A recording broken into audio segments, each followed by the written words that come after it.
कोस दूर गांव में जब बच्चा रात को रोता है तो माँ कहती है बेटे सो जा नहीं तो गब्बर सिंह आ जाएगा।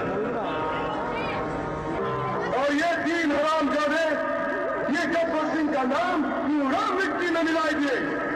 इसका है तेरा क्या होगा कालिया, तेरा क्या होगा? सरदार मैंने आपका नमक खाया सरदार। अब गोली खा।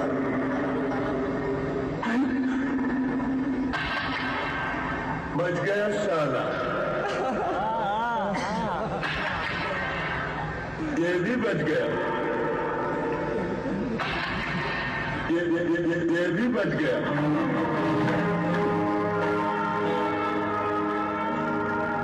कमाल हो गया।